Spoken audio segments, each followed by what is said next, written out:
name is Shivani. I am a new Wyzant tutor, and I'm here to help with the physics problem involving heat of fusion and melting ice. So let's take a look at the problem. So a 77 kilogram sample of ice is at 0 degrees Celsius, which is the melting point of ice by definition, and it is also the freezing point of water. Note that melting point and freezing point are the same temperature, and also vaporization / boiling point and condensation point are the same temperature. So the question asks, how much heat in kilojoules is required to melt the ice? They've given us the latent heat of fusion, which is 334 kilojoules per kilogram, and the latent heat of vaporization, which is 2257 kilojoules per kilogram.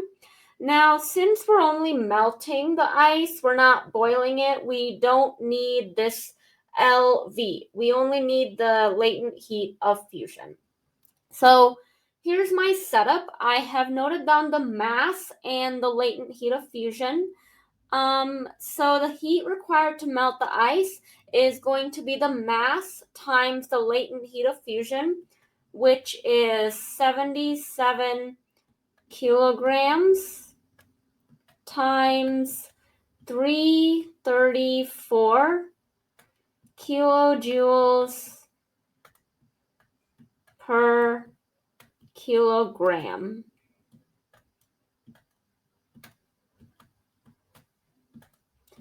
Now let's plug it into our calculator and let's see what we get.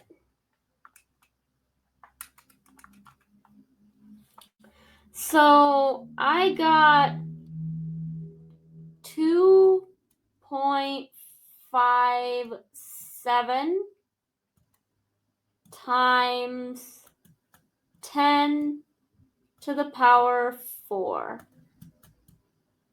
kilojoules.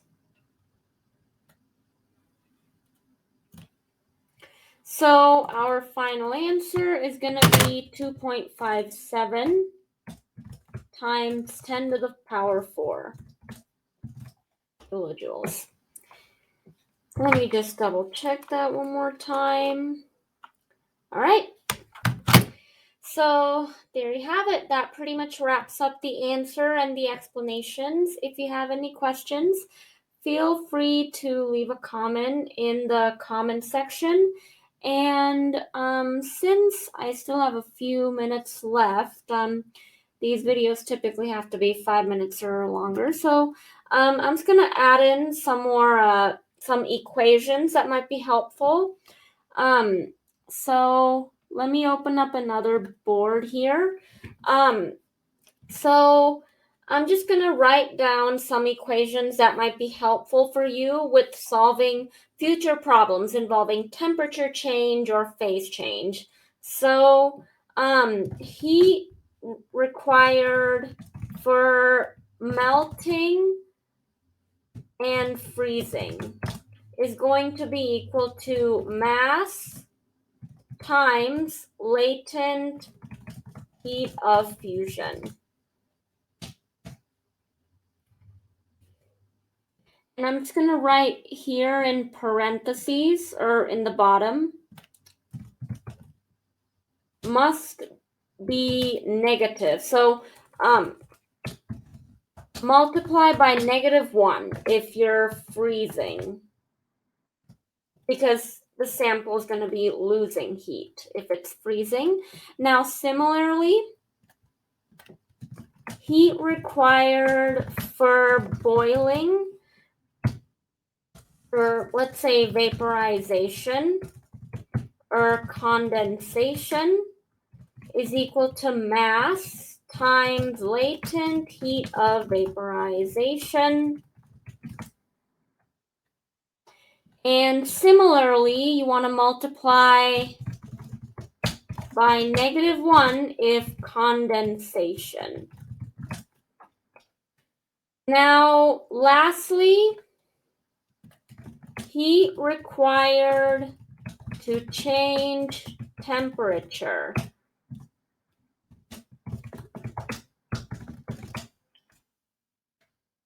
is mass times specific heat times change in temperature. Now, these phase changes right here,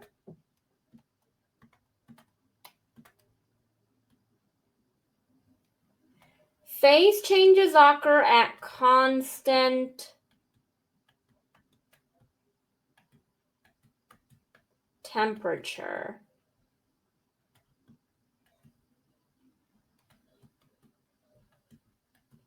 So that means that melting point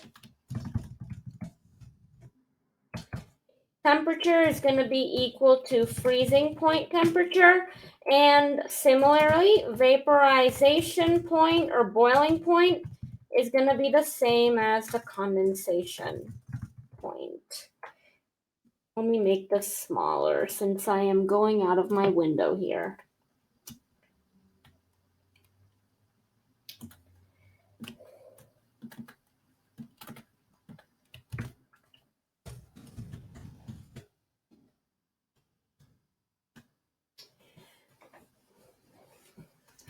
All right, so and another note, which I'm going to write here, is that the change in temperature is going to be the same, regardless of whether we're doing Celsius or Kelvin.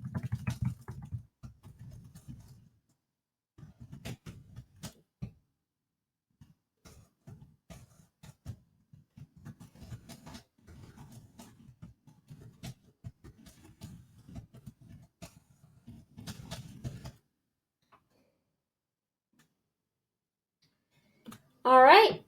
So that pretty much wraps up this problem, the final answer and the explanations.